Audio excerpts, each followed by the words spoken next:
সীমানা। জেসমিন, তুমি আজ সকালে তাঁতিপল্লীতে গিয়েছিলে?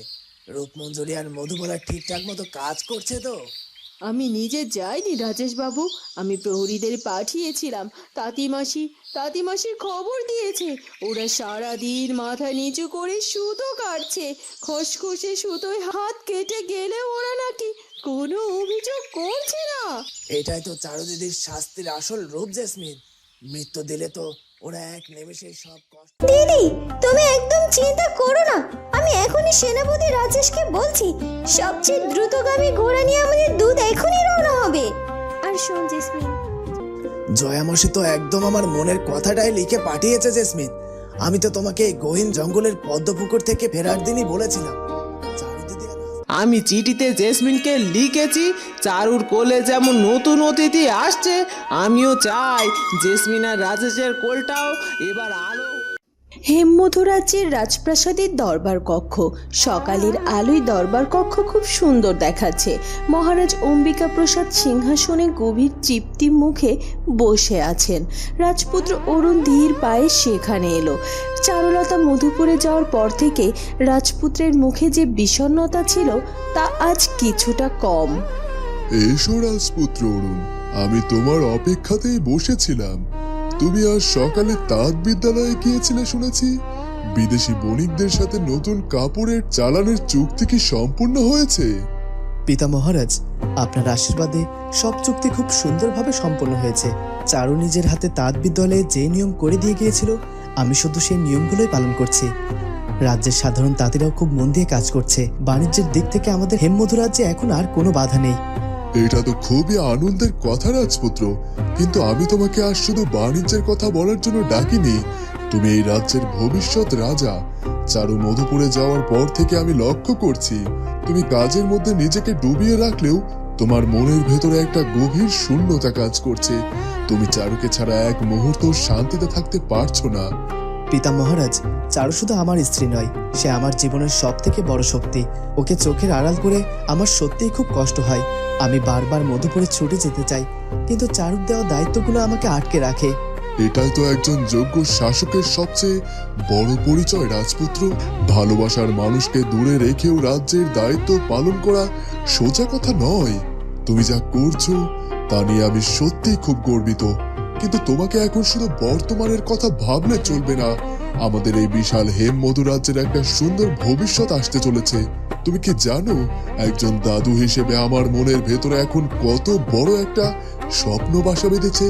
আমি জানি মহারাজ, চারুর কোলে নতুন অতিথি আসার খবর শোনার পর থেকে আপনি রাজ্যের গরিব মানুষদের মাঝে অকাতরে সাহায্য বিলিয়ে দিচ্ছেন। আপনার এই আনন্দ দেখে আমার নিজেরও খুব ভালো লাগছে। আমার এই আনন্দ শুধু একজন দাদুর নয় রাজপুত্র, এই আনন্দ একজন রাজারও। রত্নগড়ের রাক্ষসী রূপমঞ্জরির চক্রান্ত আমরা পার করেছি। দুই রাজ্য মিলে আজ এক হয়েছে। এই বিশাল সাম্রাজ্যের একটা উত্তরাধিকারী দরকার ছিল। যে সন্তান তোমাদের কোলে আসবে সে শুধু এই রাজ্যের আরাম আয়েসে বড় হবে না, তাকে তোমার আর চারুর মতো সাহসী আর দয়ালু হতে হবে। তাকে বুঝতে হবে রাজ্যের মানুষের ঘামের দাম। আমি আপনাকে কথা দিচ্ছি পিতা মহারাজ, আমাদের সন্তান আপনার আদর্শেই বড় হবে। সে হবে শুধু এই হেমরাজ্যের সাধারণ মানুষের সবচেয়ে কাছের বন্ধু। আমার কোনো সন্দেহ নেই রাজপুত্র। তুমি এখন থেকে নিজেকে আরো শক্ত করো। একজন পিতা হওয়ার যে বিশাল দায়িত্ব, তার জন্য মনকে প্রস্তুত করো। চারু ফিরে এলে এই রাজপ্রাসাদ আবার নতুন করে সেজে উঠবে। তুমি শুধু ধৈর্য রাখো। রাজপুত্র অরুণ হাসি মুখে মাথা নেড়ে সম্মতি জানালেন। পিতা এবং পুত্রের এই গভীর আলাপের মধ্য দিয়ে রাজপুত্র অরুণের মনের দ্বিধার কষ্ট দূর হয়ে গেল। হেমমধু রাজ্যের রাজপ্রাসাদে যোগু মোড়লের কক্ষ। যোগু মোড়ল নিজের লাঠিটা একটা পরিষ্কার কাপড় দিয়ে মুছছেন। জয়া হাসি মুখে একটি ছোট চিঠি হাতে নিয়ে ঘরে এলো। ওগো, তুমি সারাদিন ওই লাঠিটা নিয়ে বসে থাকো কেন বলো তো? রাজ্যের এত আনন্দ, এত খুশির হাওয়া বইছে, আর তুমি নিজে শুধু লাঠি পরিষ্কার করছো। লাঠি পরিষ্কার করব না তো কি করব জয়া? সারু তো এখন মধুপুরে, রাজপুত্র অরুণ এখন রাজ্যের কাজে ব্যস্ত। আমি তো বসে বসে শুধু ভাবছি সারু কবে ফিরে আসবে। আর তুমি তো দেখছি হাতে একটা চিঠি নিয়ে খুব হাসছো। লতা দিদি কি মধুপুর থেকে কোনো খবর পাঠালো নাকি? লতা দিদি কেন খবর পাঠাবে গো? আমি নিজেই কাল রাতে মধুপুরে একটা খবর পাঠিয়েছি আমাদের জেসমিন আর রাজেশের জন্য। জেসমিন আর রাজেশের জন্য? তুমি হঠাৎ ওদের খবর পাঠাতে গেলে কেন? মধুপুরে তো সব ঠিকই আছে। রাজ্যের কথা কে বলছে গো? আমি বলছি সংসারের কথা। চারু কেমন আমাদের বুকের ধন। জেসমিন মেয়েটাও তো আমাদের নিজের মেয়ের মতোই।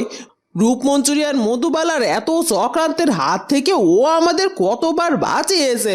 জেসমিন আর রাজেশ তো এখন মধুপুরে অনেক বড় দায়িত্ব সামলাচ্ছে, কিন্তু ওদেরও তো একটা সংসার আছে। হ্যাঁ, তা তো আছেই, কিন্তু তুমি চিঠিতে কি লিখেছো সেটা আগে বলো জয়া। আমি চিঠিতে জেসমিনকে লিখেছি, চারুর কোলে যেমন নতুন অতিথি আসছে, আমিও চাই জেসমিন আর রাজেশের কোলটাও এবার আলো হয়ে উঠুক। আমার খুব শখ গো, চারুর সন্তানের দাদু দিদা তো হবই হব, কিন্তু আমি চাই জেসমিনের সন্তানের ঠাকুমাও হতে। এই রাজপ্রাসাদে যেমন একটা শিশু বড় হবে, মধুপুরেও যেন একটা ফুটফুটে সন্তান আসে। তুমি সত্যি একটা পাগলি জয়া। জেসমিন মন্ত্রী মানুষ, আর তুমি তাকে এইসব কথা চিঠিতে লিখে পাঠিয়েছো। জেসমিন আবার লজ্জায় মরে না যায়। লজ্জা পেলে পাবে, আমি কি কোনো খারাপ কথা লিখেছি? জেসমিনের তো এখন মা হওয়ারই সময়। মধুবালা তো ওর কোনো দায়িত্ব নেয়নি। আমি ওর মা হয়ে যদি এই আবদার না করি তবে কে করবে? আমি জানি জেসমিন আমার কথা ঠিক বুঝতে পারবে। যোগুমোড়ল হাসতে হাসতে জয়ের এই মাতৃসুলভ ভালোবাসার আবদার যোগুমোড়লের মনটাকে খুব আনন্দে ভরিয়ে দিল। মধুপুর রাজ্যের রাজপ্রাসাদ, চারুলতার পুরনো কক্ষ। চারুলতা বিছানায় বসে রাজপুত্র অরুণের পাঠানো চিঠিটা বারবার পড়ছে আর হাসছে। রানী লতা ধীর পায়ে ঘরে এলো। কিরে চারু, তুই সকাল থেকে ওই একটা চিঠি কতবার পড়বি? তোর মুখে একদম হাসির ফুল ফুটেই আছে। রাজপুত্র অরুণ তো চিঠিতে মনে হয় জাদু করে দিয়েছে। মা, রাজপুত্র যে আমাকে কত ভালোবাসে এই চিঠিটা না পড়লে আমি বুঝতেই পারতাম না। উনি সারা দিন বিদেশি বণিকদের সাথে কাজ করছেন, তাঁতবিদ্যালয়ে যাচ্ছেন, আবার রাতে বসে আমার জন্য এত সুন্দর করে চিঠি লিখছেন। আমার তো মনে হচ্ছে আমি এখন এই হেমধু রাজ্যে ছুটে চলে যাই। একদম পাগলামি করবি না চারু, তুই এখানে এসেছিস বিশ্রাম নিতে। রাজপুত্র অরুণ ঠিক আছে, মাঝে মাঝে এমন একটু দূরত্ব থাকলে ভালোবাসাটাও বেড়ে যায় রে মা। তুই বরং আজ দুপুরে রাজপুত্রের চিঠির একটা সুন্দর উত্তর লিখে পাঠাস, কেমন? আমি তো উত্তর লিখবো বলেই কাগজ আর কলম নিয়ে বসে আছি মা। আমি ওনাকে লিখবো যে আমি এখানে খুব ভালো আছি, জেসমিন আর রাজেশ আমার খুব ভালো খেয়াল রাখছে, তুমি আর বাবাও আমাকে একদম মাটিতে পা ফেলতেই দিচ্ছ না, তার কোনো চিন্তা নেই। হ্যাঁ, এটাই লিখবি। আর লিখবি উনি যেন যোগু ভাইয়ের জয়ের সাথে প্রতিদিন রাতে বসে খাবার খান। ওরা দুজনেই তো তোকে ছাড়া খুব মন খারাপ করে আছে। আমি সব লিখবো মা, কিন্তু মা, তাঁতিপল্লী থেকে আজ কোনো খবর এসেছে? তুই আবার তাঁতিপল্লীর কথা শুরু করলি চারু? জেসমিন তো তোকে কাল রাতেই সব খবর দিয়েছে। রূপমঞ্জুরি আর মধুবালা তো মাথা নিচু করে সুতো কাটছে। তুই ওদের কথা ভেবে নিজের এই সুন্দর সময়টা নষ্ট করিস না। তুই চিঠির উত্তরটা লিখে নে, আমি তোর জন্য দুপুরে খাবার পাঠিয়ে দিচ্ছি। রানী লতা হাসি মুখে ঘর থেকে বেরিয়ে গেলেন। মধুপুর রাজ্যের রাজপ্রাসাদের বাগান, সকালের মিষ্টি বাতাস বইছে। জেসমিনের হাতে একটি ছোট্ট চিঠি। জেসমিনের মুখটা লজ্জায় লাল হয়ে আছে। জেসমিন, তুমি সকাল থেকে ওই চিঠিটা হাতে নিয়ে এমন চুপচাপ আছো কেন? হেমধু রাজ্য থেকে জয়া মাসি কি কোনো জরুরি খবর পাঠিয়েছে? জরুরি খবর নয় রাজেশ বাবু, জয়া মাসি তো আমাদের নিজেদের সন্তানের মতো ভালোবাসে, কিন্তু মাসি তো চিঠিতে এমন একটা কথা লিখেছেন যা পড়ে আমার ভীষণ লজ্জা লাগছে। আমি বুঝতে পারছি না আপনাকে এই কথাটা কি করে বলবো। তুমি আমাকে বলতে লজ্জা পাচ্ছ জেসমিন? আমরা তো স্বামী স্ত্রী। জয়া মাসি এমন কি আবদার করবে যা তুমি আমাকে বলতে পারছো না? জয়া মাসি চিঠিতে লিখেছে উনি নাকি চারু দিদির মতো আমাদের সন্তানেরও ঠাকুমা হতে চান। মাসি চাইছে আমাদের কোল আলো করে যেন একটা নতুন অতিথি আসুক, আমাদের যেন একটা সম্পূর্ণ সংসার হয়। রাজেশ খুব সুন্দর করে হাসলো। জেসমিন লজ্জায় চোখ নামিয়ে নিল। জয়া মাসি তো একদম আমার মনের কথাটাই লিখে পাঠিয়েছে জেসমিন। আমি তো তোমাকে এই গহীন জঙ্গলের পদ্মপুকুর থেকে ফেরার দিনই বলেছিলাম চারু দিদি আর রাজপুত্র অরুণের মতো আমাদেরও তো এবার নিজের সংসারের দিকে মন দেওয়া উচিত। কিন্তু রাজেশ বাবু, মধুপুরের এত বড় দায়িত্ব, বিদেশি বণিকদের সাথে রোজ রোজ নতুন চুক্তি হচ্ছে, সীমানার কড়া পাহারা দিতে হচ্ছে, এর মধ্যে আমরা নিজের সংসারের কথা কিভাবে ভাববো? রাজ্যের দায়িত্ব আর সংসার কি আলাদা কিছু জেসমিন? চারু দিদি কি রাজ্যের যুবরানী হয়ে নিজের সংসারের কথা ভাবেনি? ভালোবাসার সংসার তো মানুষের শক্তি বাড়ায়, দায়িত্ব কমায় না। তুমি যখন মন্ত্রী হিসেবে সিংহাসনে পাশে দাঁড়াবে আর আমাদের সন্তান যখন ওই রাজপ্রাসাদের বাগানে খেলবে, তখন দেখবে আমাদের কাজ করতে আরো বেশি ভালো লাগবে। আপনি ঠিক বলেছেন রাজেশ বাবু, জয়া মায়ের এই আবদার তো আমাদের জন্য আশীর্বাদ। আমি আজই জয়া মাকে একটা চিঠি লিখে পাঠাবো। তুমি চিঠিতে লিখবে যে জয়া মাসি যেন খুব তাড়াতাড়ি ঠাকুমা হওয়ার জন্য প্রস্তুতি নিতে শুরু করেন। আমাদের মধুপুর রাজ্যেও খুব তাড়াতাড়ি একটা নতুন উৎসবের সাক্ষী হতে চলেছে। জেসমিন লজ্জায় রাজেশের দিক থেকে মুখ ঘুরিয়ে হাসলো। মধুপুর রাজ্যে শুধু বাণিজ্যের নয়, এক নতুন প্রাণের আগমনের সুন্দর আবহাওয়া বইতে শুরু করলো হেমমধু রাজ্যের নতুন তাঁতবিদ্যালয়। কিরে ক্যাবলা, আজ তো রাজপুত্র অরুণ তাঁতবিদ্যালয়ে অনেকক্ষণ ছিলেন। তুই কি রাজপুত্র মশাইকে আমাদের বানানো নতুন ক্ষীরের সন্দেশটা খেতে দিয়েছিলি?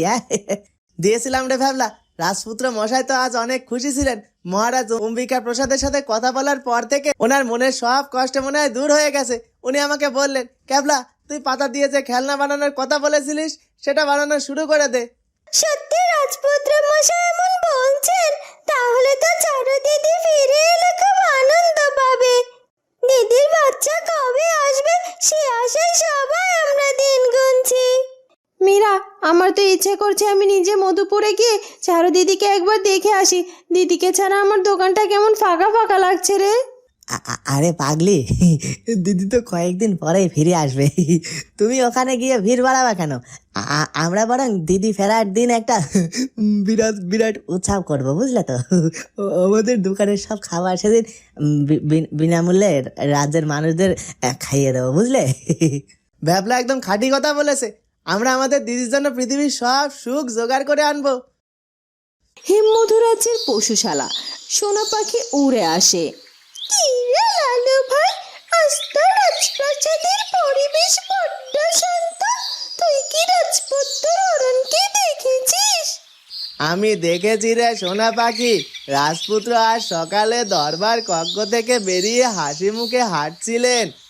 কালকের মতো দুঃখ ছিল না। মনে হয় চারুর কথা ভেবে উনি এখন আর কষ্ট পাচ্ছেন না। কষ্ট পাবে কেন?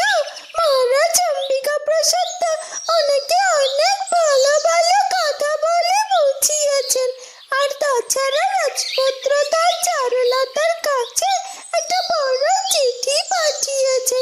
আমি তো আকাশ থেকে উড়ে উড়ে সব দেখেছি। আমাদের হেমমধু রাজ্যে এখন শুধু শান্তির বাতাস বইছে। আম্মা, শান্তি তো বটেই, কিন্তু আমি তো শুধু ভাবছি চারু কবে ফিরে আসবে। চারু ছাড়া এই পশুশালাটা আমার কাছে একদম শূন্য লাগে। চারু তো চলে আসবেই ভাই, তুই একদম চিন্তা করিস না। আমি আজ বিকালেও রাজপুত্রের বারান্দায় গিয়ে গান শুনিয়ে আসবো। মধুপুরের রাজপ্রাসাদ। সন্ধ্যা ঘনিয়ে এসেছে। চারুলতা রাজপুত্র অরুণের জন্য লেখা চিঠিটা জেসমিনের হাতে তুলে দিল। জেসমিন, এই চিঠিটা তুই আজ রাতে কোনো বিশ্বাসী দূতের হাতে দিয়ে হেমমধু রাজ্যে পাঠানোর ব্যবস্থা কর। রাজপুত্র অরুণ যেন কাল সকালের মধ্যেই চিঠিটা হাতে পেয়ে যায়। দিদি, তুমি একদম চিন্তা করো না। আমি এখনই সেনাপতি রাজেশকে বলছি, সবচেয়ে দ্রুতগামী ঘোড়া নিয়ে আমাদের দূত এখনই রওনা হবে। আর শোন জেসমিন, জয়ামা তোকে যে চিঠিটা পাঠিয়েছে সেটা তুই আমাকে না বললে আমি কিন্তু সব জানি। দিদি, তুমি তুমি সব জেনে গেছো? আমি সব জানি জেসমিন। জয়ামায়ের এই আশা তো অমূলক নয়। তুই আর রাজেশ মিলে এই রাজ্যকে যেমন ভালোবাসায় ভরিয়ে দিয়েছিস, তোদের নিজেদের ঘরটাও তো এবার আলো হওয়া উচিত, তাই না? আমি খুব খুশি হয়েছি জেসমিন। জেসমিন লজ্জা আর কোনো কথা না বলে চিঠিটা হাতে নিয়ে দ্রুত পায়ে ঘর থেকে বেরিয়ে যায়। চারুলতা হাসি মুখে জানালার বাইরে চাঁদের দিকে তাকিয়ে রইল। রাতের বেলা চারদিক নিস্তব্ধ। ছোট মাটির ঘরের মেঝের উপর একটা পুরনো মাদুর পাতা। রূপমঞ্জুরি এবং মধুবালা সারা দিনের হাড়ভাঙা খাটুনির পর ক্লান্ত শরীরে বসে আছে। মাটির প্রদীপের ক্ষীণ আলোয় রূপমঞ্জুরির আঙুলের কালশিটে আর রক্তের দাগগুলো স্পষ্টভাবে দেখা যাচ্ছে। মধুবালা, আমার দু চোখের পাতা এক হচ্ছে না রে। সারাদিন ওই চরকায় খসখসে সুতো কাটতে কাটতে আমার কোমর আর পিঠ যেন ভেঙে যাচ্ছে। মনে হচ্ছে কেউ আমাকে পাথর দিয়ে পিটিয়েছে। তুই কি ঘুমোচ্ছিস? ঘুম কি আর এত সহজে আসে রূপমঞ্জুরি? জীবনে কোনোদিন তো নিজের হাতে এক গ্লাস জলও গড়িয়ে খাইনি। রেশমের নরম বিছানায় ছেড়ে আজ এই মাটির উপর ছেঁড়া মাদুরে শুয়ে কি আর রাজকীয় ঘুম আসে? কিন্তু শরীরের এই ব্যথার চেয়েও আমার পেটের শান্তিটা আজ অনেক বেশি। দুপুরে আর রাতে ওই তাঁতিবাসী যে মোটা চালের ভাত আর ডালটুকু দিল, তাকে মনে হলো যেন বিধাতা নিজের হাতে অমৃত ঢেলে দিয়েছে। তুই ঠিকই বলেছিস, এক মুঠো ভাতের যে এত দাম তা এই তাঁতি পল্লীতে না এলে আমি কোনো দিনও বুঝতে পারতাম না। জানিস মধুবালা, আজ সকালে দরবার কক্ষে মথুরাজা যখন সেনাপতি রাজেশকে তলোয়ার বের করতে বলেছিল, তখন আমি ভেবেছিলাম আমার জীবনের শেষ দিন হয়তো আজই। কিন্তু চারুলতা আমাকে বাঁচিয়ে দিল। প্রথমে আমি ভেবেছিলাম ও আমার রোজ অপমান করার মতো বাঁচিয়ে রেখেছে, কিন্তু আজ সারাদিন ঘাম ঝরানোর পর আমার ভুল ভেঙেছে। ভুল ভেঙেছে মানে তুই কি বলতে চাইছিস রূপমঞ্জুরি? চারুলতা আমাকে অপমান করার জন্য বাঁচায়নি রে, ও আমাদেরকে বাঁচিয়েছে জীবনের আসল সত্যিটা শেখানোর জন্য। আমি রত্নগরের মহারানী হয়ে সাধারণ গরিব মানুষদের পোকামাকড় ভাবতাম, আর আজ নিজে যখন সাধারণ তাঁতিদের মতো রক্ত ঝরিয়ে ভাত রোজগার করছি, তখন বুঝতে পারছি ওই সাধারণ মানুষগুলোর ঘামের দাম কত। বিধাতা চারুলতার মাধ্যমে আমার সব অহংকার মাটিতে মিশিয়ে দিয়েছে। এর চেয়ে বড় আর পবিত্র বিচার আর কিছু হতে পারে না। সত্যি চারুমার কোনো তুলনা হয় না রূপমঞ্জুরি। ওর সাথে বেইমানি করে আমি যে পাপ করেছি তার ফল তো আমাকে পেতেই হতো।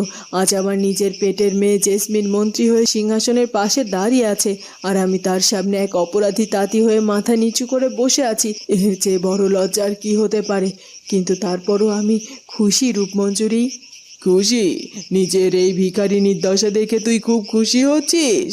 আমি নিজের দশা দেখে খুশি হচ্ছি না, আমি খুশি হচ্ছি এটা ভেবে যে জেসমিন অন্তত একটা মানুষের মতো মানুষ হয়েছে। সে আমার মতো লোভী হয়নি। চারুর ছত্রছায়া থেকে সে আজ মধুপুরের মাথা উঁচু করে রেখেছে। আমি শুনেছি চারুর কোলে নাকি নতুন অতিথি আসছে। বিধাতা ওর কোল আলো করে এমন সন্তান দিন যে এই দুই রাজ্যের দুঃখ কষ্ট চিরকালের মতো দূর করে দেবে। আমাদের পাপের ছায়া যেন ওদের ওই পবিত্র রাজপ্রাসাদে কখনো না পড়ে। তোর কথায় যেন সত্যি হয় মধুবালা। চারুলতার ওই পবিত্র মুখটার দিকে তাকালে এখন আমারও কেন জানি না কোনো রাগ বা হিংসা জন্মায় না, জন্মায় শুধু এক রাশ অনুশোচনা। চল এবার একটু চোখ বন্ধ করার চেষ্টা করি। কাল সকালে সূর্য ওঠার সাথে সাথে ওই চরকার খসখসে সুতো আবার আমাদের জন্য অপেক্ষা করবে। আমাদের বাকিটা জীবনটা তো শুধু এই অনুশোচনার সুতো কেটেই পার করতে হবে। বন্ধুরা, কি হতে চলেছে এরপর সেটা জানবো আমরা চারুলতা গল্পের পরবর্তী পর্বে। আর আমাদের আজকের পর্বটি ভালো লাগলে অবশ্যই আমাদের চ্যানেলটিকে সাবস্ক্রাইব করে দিও। দেখা হবে নতুন পর্বে। ধন্যবাদ।